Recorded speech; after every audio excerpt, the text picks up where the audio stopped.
एक ओंकार सतनाम करता पुरख निरभौ निर्वैर अकाल मूरत अजूनी सैभंग गुर प्रसाद जप आज सच जुगात सच है भी सच नानक होसी भी सच। वाहिगुरु जी का खालसा वाहिगुरु जी की फतेह। Dear students, in this video I am going to cover the topic of managers commission, treatment of managers commission in financial statements chapter. So पहला स्टेटमेंट आपके पास पहली एडजस्टमेंट तीन एडजस्टमेंट्स हो सकती है।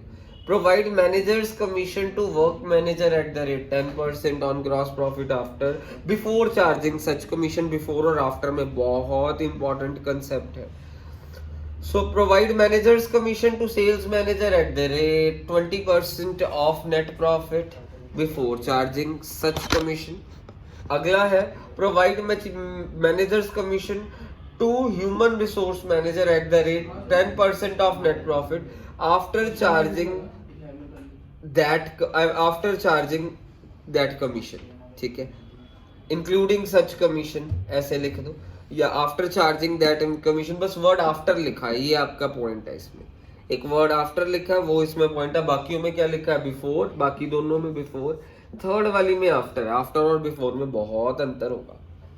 सबसे पहले मैंने आपको एक्सट्रैक्ट बना दिया, ग्रॉस प्रॉफिट निकाल लेंगे, जो भी क्वेश्चन होगा उसका आप ट्रेडिंग प्रॉफिट लॉस अकाउंट में ग्रॉस प्रॉफिट इजीली निकाल लेंगे। ग्रॉस लॉस होगा तो ग्रॉस लॉस इधर लिख देंगे, वो तो कोई पंगा नहीं होने वाला।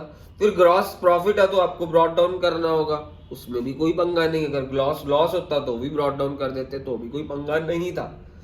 इंश्योरेंस, जैसे आपको ट्रायल बैलेंस में इंश्योरेंस लिख दी, ट्रायल बैलेंस में डेप्रिसिएशन था वो लिख दिया, काम खत्म हो गया जो था। अब पहले सबसे पहले आती है वर्क, मींस ये तो आपका क्वेश्चन में दिया होगा उसी हिसाब से करना है। ग्रॉस प्रॉफिट निकल जाएगा, इनडायरेक्ट एक्सपेंसेस लिख देंगे, ग्रॉस प्रॉफिट लिख देंगे। अब आती है हमारी टर्न एडजस्टमेंट, पहली एडजस्टमेंट की। Provide manager commission to work manager at the rate 10% of gross profit before charging such commission. मैंने यहाँ पे देखो क्या लिख दिया, to work manager commission. Work manager को कमीशन मिल रही है 10% on gross profit. Gross profit 50,000 है, 10% ऑफ 50,000 कितना हो गया 5,000। बिफोर है तो 10 ओवर 100 ही है, मींस बिफोर में तो कोई पंगा ही नहीं है, मींस ग्रॉस प्रॉफिट का 10%, खत्म कर दिया काम हमने। अब अगली आती है हमारे पास provide managers commission to sale manager. हमने सेल मैनेजर को कमीशन दी है तो मैंने यहाँ पे लिख दिया to sales manager commission 20% of net profit, यानी बिफोर है ना तो 20 ओवर 100 ही लिखेंगे, बिफोर में कोई पंगा नहीं है हम, यानी यहाँ पे 20 अपॉन 100 ही लिखने वाले। Multiply by net profit, net profit अब हम निकाल लेंगे। नेट प्रॉफिट कैसे निकलेगा जरा ध्यान से देखिएगा। इसका टोटल 50,000, 50,000 में से 2,000 फिर 3,000 फिर ये वाला 5,000 माइनस करा, मेरे पास आ गया 40,000। तो यानी ये अभी 40,000 जाली वाला नेट प्रॉफिट है, मैंने 20% ऑफ 40,000 कर दिया। मींस सेल मैनेजर को commission 20% of net profit before बोला, तो 50,000 में से ये तीनों चीजें माइनस करी, 40,000 आया, 40,000 हमारा नेट प्रॉफिट हो गया, और 20 ओवर 100 इंटू 40,000 कर दिया, मींस 8,000 हो गया।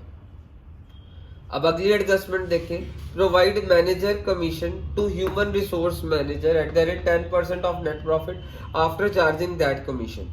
सो ह्यूमन रिसोर्स मैनेजर की कमीशन अब हमारे पास नया पॉइंट हो गया। इसकी कैसे कैलकुलेशन होनी जरा ध्यान से देखिएगा। 10% आफ्टर बोला तो 10 अपॉन आफ्टर बोला ना, तो आप 100 प्लस 10 कर देंगे। अगर बिफोर होता तो 10 ओवर 100 ही होता। अब देखिए अगर यहाँ पे 20 होता तो 20 ओवर 100 प्लस 20 हो जाता। जब भी आफ्टर लिखा है तो ऐसे होगा, बिफोर होता तो 10 ओवर 100 ही रहता। अब आफ्टर है 10 ओवर 100 प्लस 10 इनटू, अब 50,000 में से हमने क्या माइनस करा, पहले 2,000 फिर 3,000 फिर 5,000 8,000, ये सारा कुछ माइनस करके 32,000 आया। यानी 50,000 में से ये माइनस करा 32,000 आया। 10 ओवर 110 इंटू 32,000 हो गया। ये मेरे पास आ कितनी रही वैल्यू 2909.09। इसीलिए मैंने ह्यूमन रिसोर्स मैनेजर की कमीशन लिख दी है 2909.09 नहीं लिखा मैंने, ठीक है। अब फाइनली नेट प्रॉफिट निकाल लेंगे। अब सारी एडजस्टमेंट्स हो गई, तो 50,000 में से ये और ये माइनस करा, मेरे पास आ रहा है 29,091। ये हमारा नेट प्रॉफिट हो गया, कैरिड डाउन। अब मेरी बात ध्यान से देखिएगा, ये तीनों मैनेजर की कमीशन हमारी एडजस्टमेंट में थी, इनके दो प्रभाव होंगे। यानी ये बैलेंस शीट की लायबिलिटी साइड जाएगी work manager commission 5000, balance sheet की लायबिलिटी साइड में ही जाएगी sale manager commission 8000, balance sheet की लायबिलिटी साइड में जाएगी ह्यूमन रिसोर्स मैनेजर कमीशन 2909।